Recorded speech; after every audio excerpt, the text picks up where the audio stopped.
तो क्या हालचाल, सब बढ़िया। उम्मीद है कि आप सब लोग ठीक होंगे। आज हम सभी फिर से अपने रैंकर बैच सीरीज में वापस आए हैं और मैं सुधीर कुमार इस रैंकर बैच में एक नए चैप्टर के साथ आपके सामने हाजिर हूं। जैसा कि आप सभी जानते हैं कि रैंकर बैच के पहले लेक्चर में पहला जो सेशन हुआ था रैंकर बैच का केमिस्ट्री का पहला जो टर्म 2 का सिलेबस है कार्बन एंड कंपाउंड, उसके बारे में हमने पढ़ा था। आज हम सभी मैथमेटिक्स के पहले जो टर्म 2 का जो फोर्थ चैप्टर है क्वाड्रेटिक इक्वेशन उसको समझेंगे। जैसा कि आप सभी जानते हैं कि हमने आप लोगों के लिए एक बैच इंट्रोड्यूस किया है, वो क्या है? Ranker batch. इस बैच के अंदर क्या होता है सर? इस बैच के अंदर सीबीएसई क्लास 10th के टर्म 2 का डिटेल, हर एक टॉपिक का डिटेल एक्सप्लेनेशन होता है। साथ ही साथ आपको प्रैक्टिस शीट भी मिलता है। सर प्रैक्टिस शीट कहाँ मिलता है? तो सर अगर आपको प्रैक्टिस शीट चाहिए तो आपको हमारे टेलीग्राम चैनल से जुड़ना पड़ेगा। टेलीग्राम चैनल का लिंक हमारे लेक्चर के डिस्क्रिप्शन में मिलेगा आपको, ठीक है। आज हम सभी बात करेंगे क्वाड्रेटिक इक्वेशन के बारे में। चैप्टर को शुरू करने से पहले सबसे पहले क्या समझते हैं? चैप्टर के टाइटल को। चैप्टर के टाइटल को ढंग से समझ गए तो आधा चैप्टर हाथ में। तो समझते हैं पहले क्वाड्रेटिक का मतलब क्या होता है, इक्वेशन का मतलब क्या होता है। इससे पहले क्वाड्रेटिक इक्वेशन पढ़ने से पहले टर्म 1 के सिलेबस में आपने पॉलिनोमियल चैप्टर पढ़ा था। क्या पढ़ा था? Polynomial chapter. उसमें आप देखते थे कोई एक फंक्शन दिया रहता था एफ एक्स जी एक्स एच एक्स करके आता है। एफ एक्स करके कोई एक फंक्शन है, कुछ टर्म लिखा रहता था F X equal to 3x + 5 something. F X equal to लिखा रहता था 3x² + 4x + 3। इस तरीके से एक फंक्शन लिखा रहता था। इसको हम सभी कहते थे एक पॉलिनोमियल है। क्या बोलते थे? एक पॉलिनोमियल। अगर इसी पॉलिनोमियल को अगर हम लोग 0 से इक्वेट कर दें, क्या कर दें सर? सर इस पॉलिनोमियल को अगर हम 0 से इक्वेट कर दें तो उसको क्या कहने लगेंगे? इक्वेशन। अगर हम सभी सर जो आपने बोला पॉलिनोमियल फंक्शन को एफ एक्स दे रखा है, उसको हम सभी अगर 0 से इक्वेट कर देते हैं तो इसको हम लोग बोलने लगते हैं पॉलिनोमियल इक्वेशन। क्या बोलने लगते हैं? Polynomial equation. पॉलिनोमियल इक्वेशन कहने का मतलब क्या समझाया सर? 2 तरह की बातें होती है। आप अपने बेसिक क्लासेज में एक्सप्रेशन करके सीखे थे और अब सीख रहे हैं इक्वेशन। पहले सुनते हैं एक्सप्रेशन, अब सुनते हैं इक्वेशन। जब आपके सवाल में सिर्फ इतना ही लिखा हुआ है 3x + 5, जिसको बोलेंगे एक्सप्रेशन। क्या बोलेंगे? एक्सप्रेशन। अगर सर हमें जो दिया हुआ है एक्सप्रेशन, जो फंक्शन दिया हुआ है बस इतना ही दिया हुआ है, तो इसको हम लोग बोलते हैं एक्सप्रेशन। क्या बोलते हैं? एक्सप्रेशन। क्या बोलते हैं सर? एक्सप्रेशन बोलते हैं। अगर सर इसी एक्सप्रेशन को हम इसके अंदर इक्वलिटी का सिंबल ले आए, क्या चीज का सिंबल? इक्वलिटी का, तो ये क्या बन जाता है? ये बन जाता है हमारा इक्वेशन। कहने का मतलब किसी भी एक्सप्रेशन में, किसी भी एल्जेब्रिक एक्सप्रेशन में अगर इक्वलिटी का सिंबल आ जाता है तो उसको हम लोग इक्वेशन कहने लगते हैं। क्या कहने लगते हैं? इक्वेशन। तो किसी भी पॉलिनोमियल फंक्शन में अगर उसको 0 से इक्वेट कर दें, दैट मीन्स उसमें इक्वलिटी का सिंबल ले आए, तो उसको हम लोग कहेंगे इक्वेशन। क्लियर है? तो पॉलिनोमियल इक्वेशन सीखे। आपको याद है कि आपने पॉलिनोमियल चैप्टर में linear equation, linear polynomial, quadratic polynomial, cubic polynomial, by quadratic polynomial पढ़ा था। आज हम सही पढ़ेंगे क्या? Quadratic equation. कहने का मतलब कि जो लीनियर पॉलिनोमियल पढ़ा था आपने, जो लीनियर पॉलिनोमियल पढ़ा था, क्या पढ़ा था आपने? Linear polynomial. तो इस लीनियर पॉलिनोमियल को मान लेते हैं जो एफ एक्स दिया हुआ है वो हमारा कोई लीनियर पॉलिनोमियल है। क्या है? लीनियर पॉलिनोमियल है। इस लीनियर पॉलिनोमियल को अगर हम 0 से इक्वेट कर देते हैं तो इसी इक्वेशन को हम लोग बोलते हैं लीनियर इक्वेशन। क्या बोलते हैं? Linear equation. अब जिन बच्चों को ये नहीं पता है क्या कि सर लीनियर का मतलब क्या, क्वाड्रेटिक का मतलब क्या और क्यूबिक का मतलब क्या, तो याद रखिए किसी भी इक्वेशन में, इक्वेशन मतलब इक्वलिटी का साइन, एक्सप्रेशन तब बोलते हैं जब उसमें इक्वलिटी नहीं रहता है और इक्वेशन तब बोलते हैं जब इसमें इक्वलिटी रहता है। क्लियर है? आगे बात करते हैं। सर इक्वेशन तो समझ में आ गया। अब ये क्वाड्रेटिक क्या होता है? तो हमने बात की थी पॉलिनोमियल में कि जिस वेरिएबल के पावर 1 उसको हम लोग बोलते हैं लीनियर। अरे क्या बोलते हैं, लीनियर। जिस वेरिएबल पे हाईएस्ट पावर कितना 2, उसको हम लोग क्या बोलते हैं, क्वाड्रेटिक। क्या बोलते हैं, क्वाड्रेटिक। जिस पॉलिनोमियल पे पावर 3 हो, जिस पॉलिनोमियल पे, जिस वेरिएबल एक्स वेरिएबल पे हाईएस्ट पावर क्या हो 3 हो, उसको हम लोग क्या बोलते हैं, क्यूबिक। क्या बोलते हैं सर, क्यूबिक। और अगर पावर 4 रहे तब सर, अगर सर किसी वेरिएबल पे हाईएस्ट पावर 4 रहे तब बोलते हैं उसको हम लोग बाई क्वाड्रेटिक। क्या बोलते हैं, बाई क्वाड्रेटिक। क्लियर है, क्लियर है सर। तो अब टॉपिक क्लियर है, क्या कहने का मतलब, हमारा टाइटल क्या कहता है सर, टाइटल का नाम है क्वाड्रेटिक इक्वेशन। इक्वेशन मतलब उस फंक्शन में इक्वलिटी का सिंबल देखने को मिलेगा, और क्वाड्रेटिक कहने का मतलब उसका जो हाईएस्ट फॉर्म होगा, मतलब वेरिएबल का जो हाईएस्ट पावर होगा वो होगा क्या, पावर 2। दैट मीन्स कि अगर एक क्वाड्रेटिक इक्वेशन हम लोग लिखें, ये क्या लिखें, क्वाड्रेटिक इक्वेशन, तो उसका स्टैंडर्ड फॉर्म कैसे देखने को मिलता है, ax² plus bx plus c=0। कुछ अगर आपको ऐसा देखने को मिलता है तो इसको हम लोग बोलते हैं क्वाड्रेटिक इक्वेशन। जब कभी भी आपको कुछ ऐसा स्टैंडर्ड फॉर्म देखने को मिलता है, एक x² वाला टर्म, एक x हो, एक कांस्टेंट हम और 0 से इक्वेट कर रखे हो, तो वैसे इक्वेशन को बोलते हैं हम लोग क्वाड्रेटिक इक्वेशन।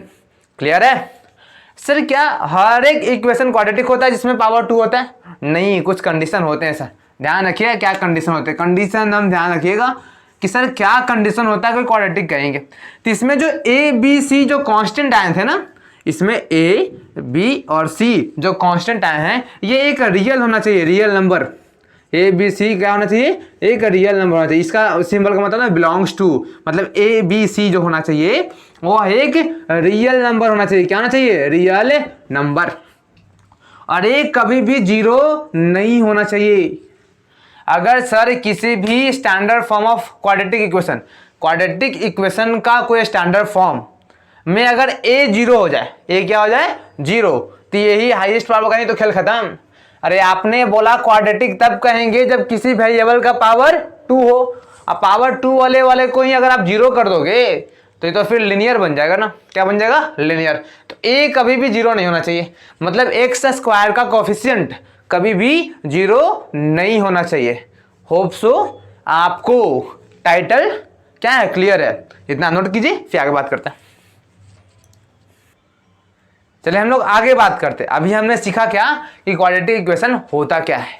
अब सवाल उठता है कि सर दिए गए एक्सप्रेशन में अगर हमें पूछना हो, कोई अगर हमें इक्वेशन दिया हुआ है और हमें पूछा कोई कि इसमें कौन एक क्वाड्रेटिक इक्वेशन है और कौन नहीं है, तब हम लोग कैसे आइडेंटिफाई करते हैं। तो वो बोर्ड पे नज़र रखेंगे, नज़र कहीं और नहीं दिखाएंगे। Identify whether a equation is quadratic और नॉट। दिया गया इक्वेशन हमारा क्वाड्रेटिक है कि नहीं है, ये बात हम लोग अभी सीखेंगे। सर कि अभी आपने कहा कि क्वाड्रेटिक इक्वेशन होने के लिए ए बी सी तीनों क्या होना चाहिए, रियल होना चाहिए। ए बी और सी मतलब जो इसमें कांस्टेंट आते थे। सर किसी भी क्वाड्रेटिक इक्वेशन का जो स्टैंडर्ड फॉर्म होता है, किसी भी क्वाड्रेटिक इक्वेशन का जो स्टैंडर्ड फॉर्म होता है, क्या होता है, ax² plus bx plus c=what 0।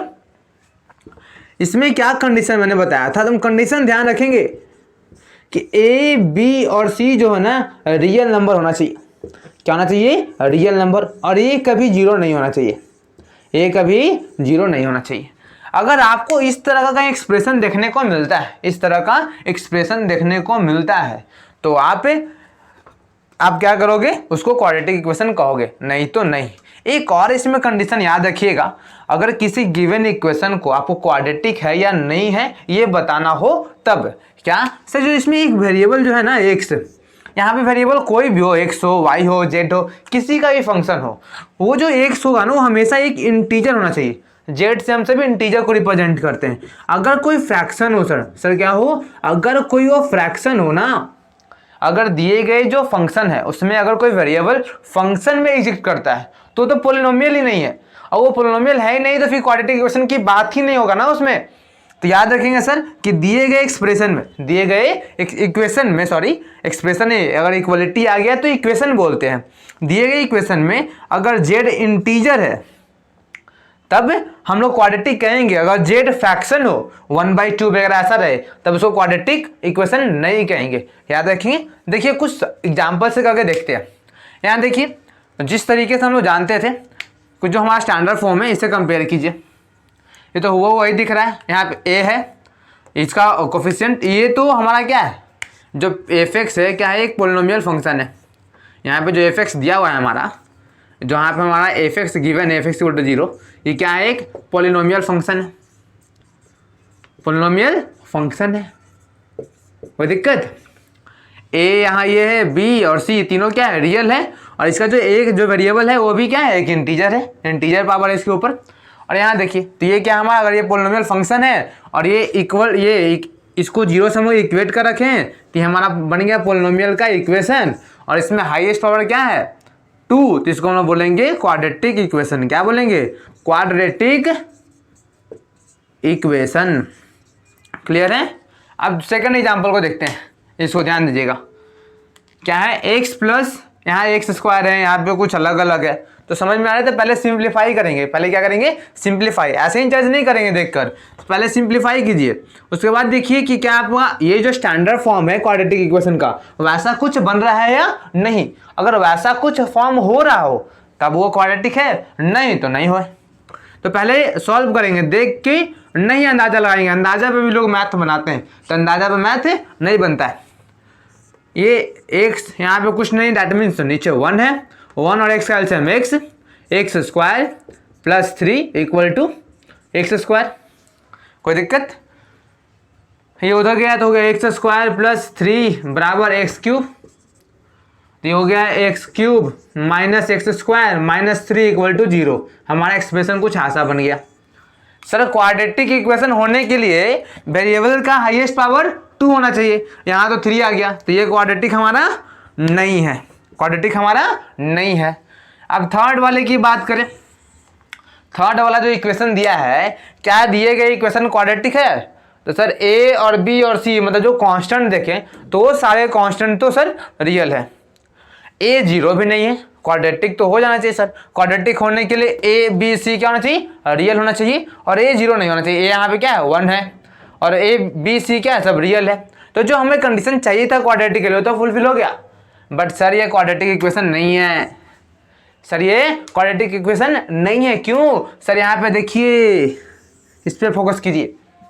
ये जो रूट एक्स यहाँ पे दिख रहा है आपको, इस वेरिएबल पे, इस फंक्शन में जो एक्स है वेरिएबल, इस पे क्या है पावर 1/2, रूट दैट मीन्स 1/2। तो 1/2 क्या है सर? एक फ्रैक्शन है। 1/2 क्या है? एक फ्रैक्शन है। और मैंने कहा कि अगर किसी वेरिएबल पे पावर फ्रैक्शन आ जाता है तो एक पोलिनोमियल है ही नहीं। जब पोलिनोमियल ही एक नहीं है तो फिर क्वाड्रेटिक तो दूर दूर तक कोई मतलब नहीं है। तो याद रखिएगा, किसी भी फंक्शन में जो वेरिएबल इस्तेमाल हम लोग करते हैं उस पर अगर कोई पावर फ्रैक्शन आ जाए तो उसको क्वाड्रेटिक इक्वेशन नहीं कहेंगे। ठीक है, होप सो क्लियर होगा। नोट कीजिए, फिर आगे बढ़ते हैं। चलिए हम लोग आगे सीखते हैं roots of quadratic equation. Quadratic equation के रूट के बारे में बात करते हैं। अब देखिए, अब पहले क्वाड्रेटिक इक्वेशन का जो स्टैंडर्ड फॉर्म होता है उसको मैं लिख लेता हूँ। ax² plus bx plus c equal to 0।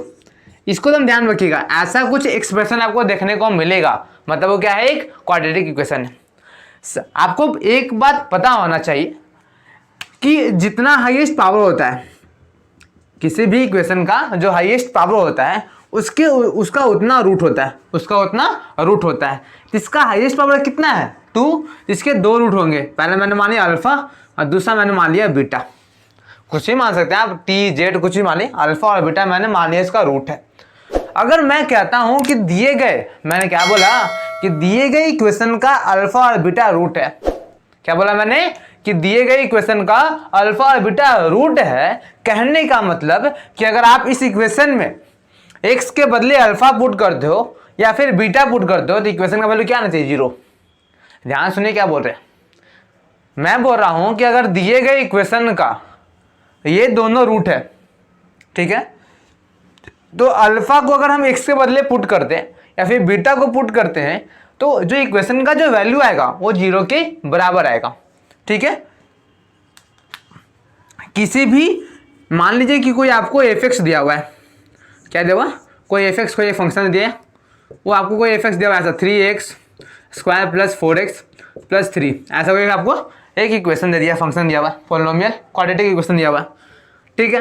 और हम बोल रहे हैं इक्वल टू दे देते 0, अब इक्वेशन बन गया। मैं बोल रहा हूँ कि इसका x इक्वल टू 5 एक रूट है। क्या बोल रहे हैं? ऐसे एक रैंडम इक्वेशन लिए हैं, रैंडम एक रूट लिए हैं, इन्हीं के पुट करके देखिएगा और बोलिएगा नहीं है, एक रैंडम ले रखा हूँ। सपोज मान लिया कि इसका 5 एक रूट होगा, तो ये अगर इसका ये रूट है, दैट मीन्स ये वैल्यू अगर हम इस इक्वेशन में पुट करेंगे, ये वैल्यू अगर हम इक्वेशन में पुट करते हैं तो इक्वेशन का वैल्यू क्या आना चाहिए? fx equal to 0, fx equal to 0, that means कि f5 इक्वल टू 0 आना चाहिए। अगर f5 इक्वल टू 0 आता है तो कहेंगे कि सर इसका ये रूट है, अगर नहीं आता है इसका मतलब इसका रूट नहीं है। क्लियर है सर? पहले मैंने बात किया कि सर जो क्वाड्रेटिक इक्वेशन है इसके मैक्सिमम कितने रूट निकल सकते हैं? 2, क्योंकि हाईएस्ट पावर 2 है। सर जो रूट निकलेगा ना, सर जो रूट हम लोग निकालेंगे, अगर वो रूट, और या फिर मान लीजिए रूट आप लोग निकालते हैं तो जैसे किसी भी क्वाड्रेटिक इक्वेशन को सॉल्व करने का 3 तरीके होते हैं सर। एक फैक्टराइज करके, एक कंप्लीटिंग द स्क्वायर मेथड, और एक क्वाड्रेटिक का फॉर्मूला ही होता है। तो हम सब फर्दर लेक्चर में बात करेंगे। आज समझ रहे हैं कि किसी भी क्वाड्रेटिक इक्वेशन का 2 रूट है। अगर 2 रूट दिए हुए हैं, इसका मतलब होता है कि अगर आप उस रूट को इस इक्वेशन में पुट करते हो तो उस इक्वेशन का वैल्यू क्या आएगा? 0 आएगा। क्या आएगा सर? 0। सपोज कि अल्फा और बीटा इस इक्वेशन का रूट है, तो क्या लिख सकते इस इक्वेशन को? a अल्फा का square plus b alpha plus c equal to 0। ये पुट करेंगे तो सर वैल्यू किसके बराबर आएगा? 0 के बराबर आएगा। a बीटा का square plus b beta plus c equal to 0। अगर दिए गए क्वाड्रेटिक इक्वेशन का कोई क्वाड्रेटिक इक्वेशन का 2 रूट दिया हुआ है तो उसको रूट तभी कहेंगे जब उसका वैल्यू पुट करने पर इक्वेशन का वैल्यू 0 आए। याद रहेगा? कोई दिक्कत नहीं है। अब आपको एक और बात याद दिलाता हूं जो आपने पॉलिनोमियल में काफी आसानी से पढ़ा रखा है कि किसी भी क्वाड्रेटिक इक्वेशन का अगर सम ऑफ रूट निकालना हो, क्या निकालना हो? सम ऑफ रूट। सम ऑफ अगर रूट निकालना हो तो क्या करते हैं? माइनस b बाई ए। कहने का मतलब कि माइनस साइन आगे में और coefficient of x divided by coefficient of x square. और अगर हमको प्रोडक्ट ऑफ रूट निकालना हो, क्या निकालना है? प्रोडक्ट ऑफ रूट निकालना हो तो ऊपर में कांस्टेंट टर्म, ऊपर में जो कांस्टेंट टर्म है वो लिख लेंगे और नीचे में coefficient of x square, coefficient of x square. कहने का मतलब कि c बाई ए। कहने का मतलब क्या? c by A. क्लियर है? अगर आपसे एक सवाल और पूछे कि सर मान लीजिए कि आपको एक क्वाड्रेटिक इक्वेशन दे रखा है X square B X plus C equal to 0 और इसके 2 रूट भी दिए हुए हैं। इसके 2 रूट नहीं छोड़िए, क्वाड्रेटिक इक्वेशन आपको दिया नहीं है। आपको बोला कि सर कोई एक पॉलिनोमियल क्वाड्रेटिक इक्वेशन है, कोई एफ एक्स इक्वल टू 0 एक क्वाड्रेटिक इक्वेशन है और इसके 2 रूट हैं। इसके क्या? 2 रूट हैं। कितने हैं? 2, एक अल्फा और एक बीटा। मैंने बोला कि आपको बोला कि सर कोई एक फंक्शन है क्वाड्रेटिक इक्वेशन का, उसके 2 रूट, एक अल्फा और बीटा।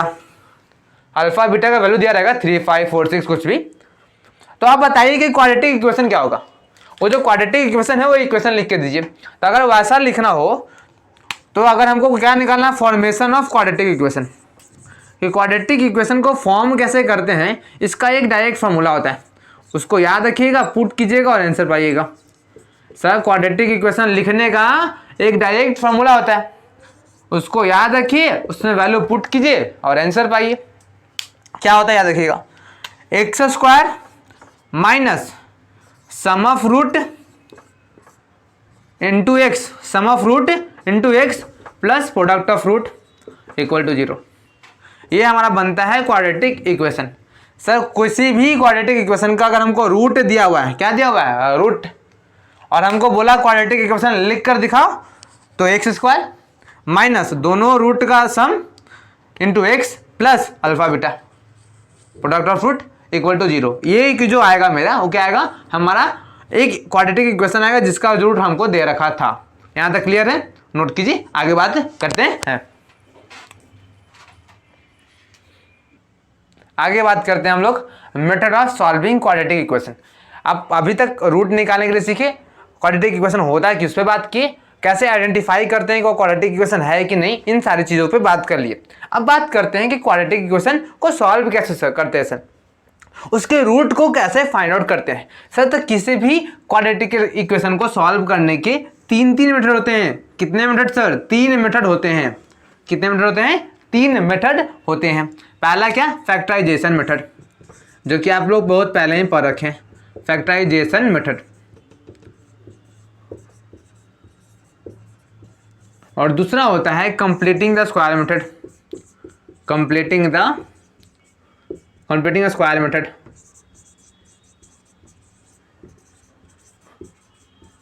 और तीसरा होता है क्वाड्रेटिक फार्मूला, मतलब एक फार्मूला है, क्वाड्रेटिक फार्मूला मतलब कि एक फार्मूला दिया हुआ है, उस पर डायरेक्ट सवाल पुट करो और आंसर गेट करो। और ये जो क्वाड्रेटिक फार्मूला हम लोग प्राप्त करते हैं ना, ये कंप्लीटिंग स्क्वायर मेथड से डिराइव करके प्राप्त करते हैं, जो कि हम लोग अगले लेक्चर में सीखने वाले हैं। आज हम लोग बात करेंगे फैक्टराइजेशन मेथड के बारे में। किसके बारे में बात करेंगे? फैक्टराइजेशन मेथड के बारे में। फर्दर लेक्चर में इनके बारे में बात होगा। इन्हीं से ये डिराइव होते हैं। इनको आप जब आप डिराइव करोगे ना, तो कंप्लीटिंग स्क्वायर मेथड से ये क्वाड्रेटिक फार्मूला डिराइव होकर आया है। आज बात करेंगे फैक्टराइजेशन मेथड, ठीक है। इसमें क्या लगाते हैं तो सर आपको याद होगा, splitting the middle term, splitting the middle term, middle term को तोड़ते हैं, स्प्लिटिंग द मिडिल टर्म, बीच वाले टर्म को तोड़ने वाला काम करते हैं। आपने क्लास 8 में जब फैक्टराइजेशन सीखा था, क्लास 8 में फैक्टराइजेशन जो सीखा था, फैक्टराइजेशन के दौरान क्या करते थे आप? मिडिल टर्म को तोड़ते थे और फैक्टराइज करके फैक्टर निकालते थे। वही काम सेम इस मेथड में भी करना होता है।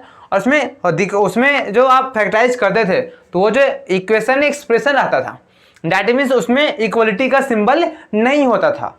और अब यहाँ पे जो क्वाड्रेटिक इक्वेशन में जब आप लगाते हो फैक्टराइजेशन, तो यहाँ पे इक्वलिटी भी रहता है, इक्वल टू जीरो रहता है, इक्वल टू जीरो है, इक्वल टू जीरो है, ठीक है। तो यहाँ पे आपको फैक्टर, जहां तक आप फैक्टर निकालते थे वहां तक सेम काम करेंगे। और लास्ट में हम लोग क्या करेंगे? एक्स को जीरो से इक्वेट करके उस फैक्टर को एक्स का वैल्यू निकाल लेंगे। तो देखिए करके देखते हैं। सर आपको याद होगा कि हम लोग मिडिल टर्म को कैसे स्प्लिट करते थे। क्या करते थे? पहले टर्म को और आखिरी टर्म को दोनों को मल्टीप्लाई करके इधर लिख लीजिए, 9 और -2 मतलब -18x²। कितना आया? -18x²। अब -3x को इस तरीके से तोड़िए, मिडिल टर्म को तोड़ने का मतलब -3x को इस तरीके से तोड़िए कि जोड़ने पर उसको ये आ जाए और मल्टीप्लाई करने पर ये आ जाए। पहला स्टेप, फर्स्ट टर्म और लास्ट टर्म को मल्टीप्लाई करके साइड में लिख लिए। सेकेंड स्टेप कि जो मिडिल टर्म है इसको इस तरीके से तोड़िए कि जोड़ने पर बीच वाला आ जाए, और मल्टीप्लाई करने पर ये आ जाए। क्लियर है? देखिए इसको अगर हम तोड़ते हैं तो देखिए 9x² -6x + 3x -2 = 0। ध्यान दीजिएगा, मैंने इसको स्प्लिट कर दिया। क्या देखिएगा, ये ध्यान से देखिए, -6x और +3x कितना होता है? -6x और +3x करेंगे तो -3x, तो जोड़ने पे इसको कितना है? -3x। इसको मल्टीप्लाई कीजिए, 36 18 + -x × x, x²। मतलब इन दोनों को मल्टीप्लाई करने पर ये मिल गया और जोड़ने पर ये मिल गया। तो इसको ऐसे ही हम लोग तोड़ते हैं। अब क्या करेंगे सर? तब कॉमन लेंगे। तो दोनों में कॉमन क्या है? दोनों में कॉमन दिख रहा है 3x, तो इससे यहाँ बचेगा 3x -2 प्लस यहाँ 1 ले लीजिए कॉमन, तो 3x -2 = 8, 0। क्लियर है यहाँ तक? इसके आगे तो आप लोग समझते हैं। तो 3x -2 प्लस 3x + 1 = 0। यहाँ तक आप लोग फैक्टराइजेशन में भी करते थे। अब क्या करना है? अब कह रहा है कि ये एक नंबर है और ये एक नंबर है, इन दोनों का प्रोडक्ट 0 के बराबर है। आपको पता है सर कि किसी भी दो नंबर को हम मल्टीप्लाई करें और उसका रिजल्ट 0 आए, ये तभी पॉसिबल है जब उन दोनों में से कोई एक नंबर 0 है। सर ऐसा और कोई भी दो नंबर को आप मल्टीप्लाई करके देख लो, कभी 0 आएगा ही नहीं। अगर उन दोनों नंबर में से या तो दोनों 0 हो जाए या तो कोई एक 0 हो, तभी 0 रिजल्ट होगा। क्या बोल रहे हैं कि सर आप ऐसे कोई भी दो नंबर ले लो, उन दोनों को जब मल्टीप्लाई करोगे ना तो 0 रिजल्ट आएगा ही नहीं। पर अगर उन दोनों नंबर में से कोई एक नंबर जीरो हो या फिर दोनों नंबर जीरो हो तब उसका प्रोडक्ट जीरो आएगा। तो इन दोनों नंबर का प्रोडक्ट जीरो आ रहा है, इसका मतलब या तो ये जीरो रहा होगा या तो ये जीरो रहा होगा। तो इन दोनों को हम लोग जीरो से इक्वेट कर देंगे। क्या करेंगे? जीरो से इक्वेट कर देंगे। देखिए 3x - 2 = 0, मान लेते हैं किसके बराबर होगा? जीरो के बराबर। तो 3x = व्हाट? 2। तो x = क्या? 2/3। कोई दिक्कत नहीं। 3x + 1 = 0, या तो ये जीरो रहा होगा मान लिया हमने। तो क्या लिख लेंगे यहाँ से? x = -1/3। तो एक x का वैल्यू आ गया 2/3, एक आ गया -1/3। एक x का क्या हो गया? वैल्यू हो गया। अब दूसरा है, फिर से ये लगाएंगे। अब कितने लोग को रूट देख के डर जाते हैं, कैसे फैक्टराइज करें? तो सर जो स्टेप मैंने बताया उसको फॉलो करेंगे। पहला स्टेप, फर्स्ट टर्म और सेकंड टर्म को मल्टीप्लाई करेंगे। कीजिए, तो 7 √3 को मल्टीप्लाई करेंगे तो 3 और 7 3 21, तो 21x² आ गया। √3 × √3 3 और 7 7 3 21x², x² यहाँ पे है।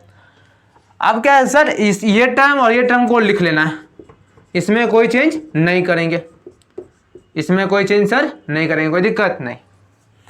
सर बीच वाला टर्म को तोड़ना है हमको इस तरीके से कि जोड़ने पर यही आ जाए और मल्टीप्लाई करने पर ये मिल जाए, मल्टीप्लाई करने पर ये मिल जाए। तो यहाँ तो सीधे सीधे दिख गया 7x + 3x, 7 3 10, 7 21, कोई दिक्कत नहीं। अब कॉमन निकालिए। तो इसमें आपको क्या कॉमन दिख रहा है? इसमें हमको कॉमन दिख रहा है सिर्फ x ही ना, x बाहर निकाल लीजिए। तो √3x यहाँ से +7। इसमें क्या कॉमन दिख रहा है? इसमें आपको कॉमन दिख रहा है √3। क्या कॉमन दिख रहा है? √3। 3 को क्या लिख सकते हैं? 3 को हम लोग लिख सकते हैं √3 × √3। 3 को क्या लिख सकते हैं? √3 × √3। तो ये 3 के बदले एक √3 बाहर आ गया, तो एक √3 अभी भी अंदर है, और यहाँ से एक √3 बाहर गया तो एक अंदर 7 बचा हुआ है, और साथ में क्या है? =0 =0, कोई दिक्कत नहीं। यहाँ से क्या आ गया हमारा? यहाँ से √3x, एक छूट गया था, +7, कोई दिक्कत। एक आया मेरा √3x + 7 और दूसरा आया √3x + √3, x + √3 = क्या है? 0। तो हमारा x क्या आ जाएगा? x आ जाएगा हमारा क्या? x आ जाएगा हमारा -√3। क्या आ जाएगा? -√3 यहाँ से, और यहाँ से क्या आ जाएगा? यहाँ से आ जाएगा हमारा x = -7/√3, -7/√3। क्लियर है? उम्मीद है कि आपको आज का लेक्चर अच्छा लगा हो। अगर आपको आज का सेशन अच्छा लगा हो तो इसे अपने दोस्तों के साथ शेयर करें। हमारे चैनल से जुड़े रहने के लिए हमारे चैनल को सब्सक्राइब करें। पढ़ाई करते रहें और आगे बढ़ते रहें।